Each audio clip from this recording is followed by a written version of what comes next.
1942년 1월 29일 식민지 조선의 청년 시인 윤동주는 자신의 이름을 히라누마 도주로 바꾸는 창씨개명계를 신고했습니다. 나라와 우리말을 빼앗은 것도 모자라 민족의 성과 이름마저 빼앗겠다는 일제의 만행에 분노한 그는 창씨개명 소문이 돌기 시작한 1939년 9월부터 이듬해 12월까지 무려 14개월간 시를 쓰지 않았습니다. 중학교 때부터 하루에도 몇 편씩 시를 쓰던 다작 시인이 절필한 겁니다. 죽기보다 싫은 창씨개명을 하지 않으면 진학은 물론 행정기관에서 다루는 모든 민원사무를 처리할 수 없었고 식량 및 물자의 배급 대상에서도 제외되었으므로 괴로운 마음을 추슬러 일본식 이름을 얻었죠. 불가피한 선택이었으나 그것이 얼마나 괴로웠던지 25의 젊은 청년 윤동주는 창씨개명계 제출 5일 전 시 한 편을 남겼습니다. 파란 녹이 낀 구리거울 속에 내 얼굴이 남아있는 것은 어느 왕조의 유물이기에 이다지도 욕될까. 나는 나의 참회의 글을 한 줄에 줄이자. 만 24년 1개월을 무슨 기쁨을 바라 살아왔던가. 내일이나 모레나 그 어느 즐거운 날에 나는 또 한 줄의 참회록을 써야 한다. 그때 그 젊은 나이에 왜 그런 부끄러운 고백을 했던가. 밤이면 밤마다 나의 거울을 손바닥으로 발바닥으로 닦아보자. 그러면 어느 운석 밑으로 홀로 걸어가는 슬픈 사람의 뒷모양이 거울 속에 나타나온다. 참회록에서 그는 참담한 심경을 나타내는 소재로 청동거울을 선택했는데 청동거울은 청동검, 청동방울과 함께 천부삼인 즉 우리 단군 신화에서 환인이 환웅에게 인간 세상을 다스리라며 내려준 신물입니다. 지금 시대의 거울이란 어느 집에나 걸려있고 거의 모든 여성들의 가방에 담긴 필수품이지만 거울은 원래 신성시되던 물건입니다. 전 세계 각국에서 종교인들이 칼과 방울, 거울을 이용해 하늘과 소통하려 노력했으니 분명 거울에는 무언가 특별함이 존재하는 겁니다. 그런데 지금으로부터 약 60년 전 충남 논산에서는 훈련 중이던 훈련병이 참호를 파다 2300년 전 거울 한 점을 끄집어냈습니다. 얼마나 대단했던지 외계인이 내려와서 만들고 올라간 것 아니냐는 우스갯소리까지 나오는 상황인데요. 안녕하세요, 디스멘털입니다. 아무래도 땅을 파서 구축해야 하는 참호다 보니 땅속에서 생각지도 못한 물건들이 발견되는 경우가 적지 않습니다. 1960년대 충남 논산훈련소에서 그랬던 것처럼 말이죠. 지금으로부터 약 60년 전 충남 논산훈련소에서는 훈련병들을 대상으로 참호 구축 훈련이 진행됐는데 훈련병 하나가 땅속에서 주렁주렁 무언가를 끌어냈습니다. 흙이 잔뜩 묻었지만 고색 창연한 청록색 빛을 내뿜고 있었죠.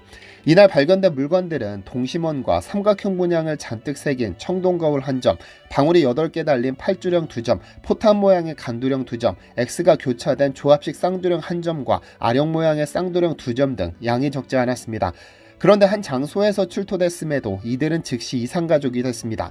결과적으로 현재 청동거울은 국보 제141호 정문경으로 팔주령 등은 국보 제146호 전 논산 청동방울 일괄로 등록되어 있는데 사연이 있습니다. 이 물건들을 최초 발견한 훈련병은 중간상인에게 전부 팔았는데 중간상인이 그중 청동거울만 빼내 숭실대학교 박물관에 팔아 넘겼고 나머지는 유물수집가 김모씨를 거쳐 호암미술관에 팔렸죠. 이런 과정을 거치며 청동거울은 강원도 어디에선가 출토됐다는 말이 떠돌았고 불과 10여 년 전까지도 그런 것으로 알았습니다. 그런데 이 청동거울을 판 중간상이 고 한병삼 국립중앙박물관장에게 이들은 논산훈련소 훈련병들이 수습한 청동기 유물이라 증언하며 실체가 드러났는데요. 현재 국립중앙박물관에 전시된 청동방울 일괄도 대단하지만 숭실대 박물관에 소장된 국보 제141호 정문경의 가치는 상상을 초월합니다. 자세히 살펴봐야겠습니다. 거울이란 평면의 유리 한 면에 수은을 발라 만든 것인데 거울을 형상을 비추는 것으로 한정하자면 그 역사는 수천 년을 훌쩍 뛰어넘습니다. 인류가 처음 거울처럼 사용한 것은 물이었는데 물은 늘 위에서 아래로 흐르기 때문에 정확한 모습을 비출 수도 그를 소장할 수도 없습니다. 그래서 기원전 6000년에 돌로 만든 석경이 등장했습니다. 한국에서 발견된 가장 오래된 거울은 동경, 즉 청동기 시대에 구리 또는 구리합금으로 제작해 삼국시대, 고려시대 및 조선시대까지 사용됐습니다. 동경은 지금의 기술력으로 보자면 그리 특출난 기술력을 필요로 하지 않기 때문에 전 세계 어디에서나 볼 수 있지만 정문경은 다릅니다. 정문경이란 명칭은 현대식 명칭이고 옛 명칭은 단유세문경입니다. 청동기 후기에서 철기시대 초기에 유행한 것으로 많은 고리가 달린 무늬거울이라는 의미입니다. 거울 뒷면에 달린 고리 때문에 붙은 명칭이죠. 그렇다면 논산에서 발견된 정문경은 무엇이 어떻게 다를까요? 정문경 자체를 보면 그리 특별할 것도 없어 보이지만 의문투성이 유물입니다.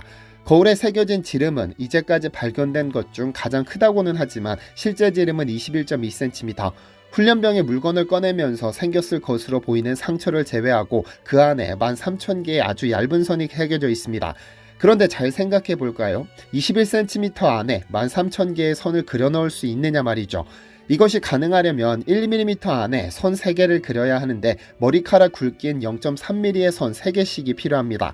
단 하나의 선도 겹치지 않고 원과 직선을 복잡하게 교차시키며 기하학적인 아름다움까지 뽐내고 있죠. 그러니까 지금으로부터 2300년 전 한반도에 살았던 우리 조상들은 벌써 나노세계를 구현하고 있었던 겁니다. 이를 시샘한 일본 및 중국 학자들이 후대에 만들어졌다며 위조 논란을 제기하기도 했을 정도로 워낙에 정밀했죠.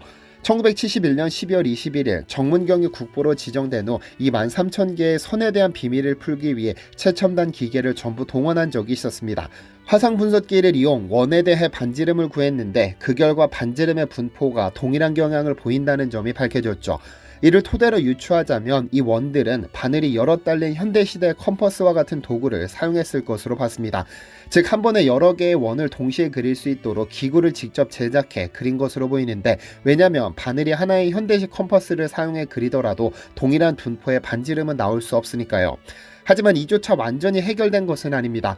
왜냐하면 바늘이 여러 달린 다치구를 이용했다 하더라도 이 도구를 도대체 어떻게 만들었느냐 말이죠. 1cm에 20개의 바늘을 넣어야 그나마 비슷하게 구현이 가능한데 이는 현대식 초정밀기계로도 쉽지 않습니다. 그러니까 2300년 전 초정밀기계의 도움 없이 어떻게 저 동일한 원을 그렸는지 아직까지도 풀리지 않는 의문입니다. 그래서 이 정문경 복원에 도전한 장인들도 사람이 만든 물건이 아니다라며 존경심을 드러냈었죠. 하지만 이보다 더 근본적인 의문점이 남아 있습니다. 걸 모양의 청동은 원래부터 존재하는 것이 아니라 인간의 계획하에 청동을 부어 모양을 만들어야 합니다. 뗀석기나 간석기처럼 원래 존재하는 자연사물이 아니니까요. 그래서 정문경의 모양을 내려면 쇳물을 부어 틀을 잡는 고도의 주물 기술이 필요한데 2300년 전 우리 조상들은 이러한 주물 기술을 가졌던 겁니다. 뿐만 아니라 아무리 정밀하게 도안을 그려 틀을 만들었다 하더라도 주물을 떼어나는 과정에서 분명 중간중간 상처가 생겼을 겁니다. 하지만 단 하나의 상처도 없이 머리카락보다 얇은 선을 13,000개나 정밀하게 떼어냈다는 것은 현대 기술로는 설명할 수 없는 특별한 주물 기술이 있었다라고 밖에 인정할 수 없죠. 이 비밀을 풀려면 정문경에 사용된 주석과 구리의 비율 그리고 거푸집의 재질을 찾아야 하는데 국립중앙박물관 보존과학팀이 비밀을 풀었습니다. 지난 2007년 숭실대박물관은 국립중앙박물관과 함께 정문경의 보존 처리와 동시에 제작 방법 규명에 나섰습니다. 조사 결과 정문경은 구리 61.68%, 주석 32.25%, 납 5.46%를 함유한 것으로 분석됐습니다. 구리와 주석 비율만 따지면 65.7대 34.3입니다. 그런데 이 숫자가 의미심장합니다. 중국의 가장 오래된 기술 관련 백과사전 중 주례 고공기라는 것이 있는데 이 책에는 도성의 건설, 궁궐 조형, 수레, 악기, 병기, 관계, 농기구 등의 제작에 관해 기록되어 있습니다. 우리나라 경복궁 역시 이를 참고해 건설한 것으로 알려져 있는데요. 그런데 이 책은 가장 이상적인 청동합금 비율은 주석 33%라며 고대 청동기의 합금 비율을 기록하고 있는데 정문경이 구리 61.68%, 주석 32.25%, 납 5.46%, 구리와 주석만 따져보면 65.7대 34.3입니다. 고대 청동거울의 황금비와 고작 1% 정도의 오차가 있을 뿐이죠. 당시 분석에 참여했던 국립중앙박물관 유혜선 보존과학부장은 정문경은 고대 청동거울 제작을 위한 황금 비율을 그대로 반영했다며 청동기 기술이 최고 정점에 달할 때 제작된 유일무이한 작품이라고 극찬했습니다. 그러니까 우리 조상들은 2300년 전 아무도 가르쳐주지 않았지만 수천 번의 실패 끝에 화금 황금비를 몸으로 체득한 겁니다. 하지만 실제로는 중국이나 국내 다른 청동거울은 주석 함유량이 현저하게 낮습니다. 여기에는 이유가 있는데, 왜냐하면 주석 함량을 높이면 은백색이 되어 거울의 역할이 극대화되지만 일정 비율을 초과하면 강도가 급격히 떨어져 작은 충격으로도 쉽게 깨지게 됩니다. 그러니까 2300년 전 정문경을 만든 장인은 쉽게 깨질 수도 있다는 위험성에도 불구하고 34.3%라는 황금비를 맞추기 위해 노력했을 것이고, 그 깨지기 쉬운 거울 위에 13,000개의 선을 그려놓은 겁니다. 그렇다면 주물을 부어 틀을 만드는 거푸집은 어땠을까요? 정문경 제작에 사용된 거푸집의 재질에 대해서는 아직까지도 의견이 분분합니다. 왜냐하면 그 시대에 사용됐던 거푸집이 출토된 적이 없어 재질을 알아내기에 한계가 있으니까요. 물론 몇 번의 시도를 통해 거푸집의 재질을 추정했는데 일례로 밀랍을 사용해봤습니다. 그러나 최종 주물에서 무늬가 망가지는 결과가 나와 복원에 실패했습니다. 보존과학팀은 거울 면과 문양면에 걸친 결함 부위 분석을 통해 주물사, 즉 거푸집 모래가 발견된다는 사실을 확인해 재질이 모래라고 주장했습니다. 완성된 거울의 한쪽 면에 모래가 밀려 올라간 흔적으로 볼 때 거푸집이 그리 튼튼하지 않았을 것이라 추정했죠. 그런데 상식적으로 만약 거푸집 재질을 찾아냈다면 정문경을 동일하게 복원할 수 있어야 함에도 아직까지 완벽히 성공했다는 이야기는 들리지 않습니다. 그도 그럴 것이 지름 18.2cm 안에 삼각형과 사각형, 동심원을 0.3mm 간격으로 13,000개를 새겨 넣는 것은 절대 가볍게 볼 수 있는 작업이 아닙니다. 카이스트가 슈퍼컴퓨터를 이용해 도전에 나섰지만 슈퍼컴퓨터조차도 이를 정확히 그리지 못했고 일본 역시 실패에 실패를 거듭했습니다.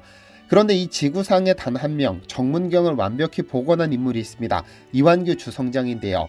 주성장이란 쇠를 녹여 쇳물을 거푸집에 부어 원하는 물품을 만드는 주물 기술을 가진 장인을 말합니다.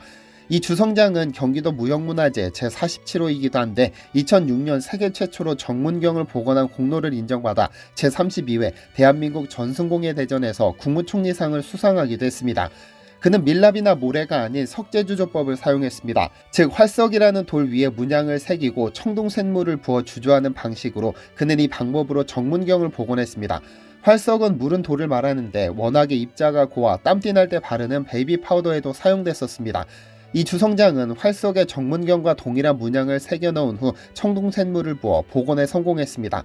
그러나 그가 정문경을 복원해냈을 때 우리나라 고고학계는 그를 인정하지 않았습니다. 고증되지 않은 현대적 기법으로 재현한다는 것이 이유. 사실 그는 활석 거푸집에 그을음을 입혀 복원에 성공했는데 이 그을음 기법은 1982년 청동검 재현 당시 우연히 알게 됐습니다.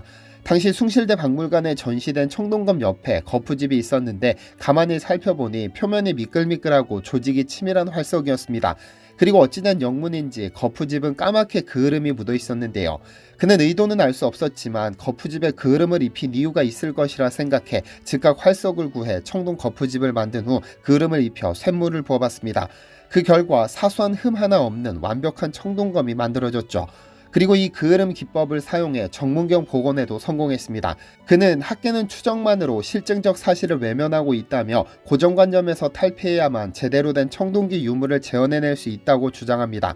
직접 뜨거운 쇳물을 부어 복원이 되는지 안 되는지 확인도 해보지 않고 오로지 고루한 추정만으로 불가능하다고 말하는 것은 실패 뒤 또 다른 실패를 불러온다는 것이 그의 주장입니다. 그리고 그는 자신이 재현한 단유쇠문경, 비파형 동검, 신라 범종 등 재현기를 담아 한국의 문화유산 청동기 비밀을 풀다라는 책을 펴냈죠.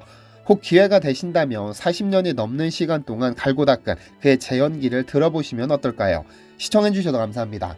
디시멘터리에서는 여러분의 제보를 기다립니다. 제 채널에서 다뤘으면 좋겠는 뉴스 또는 널리 알려졌으면 하는 영상은 디시멘터리 네이버.com으로 보내주시면 소중히 제작하겠습니다. 시청해주셔서 감사합니다.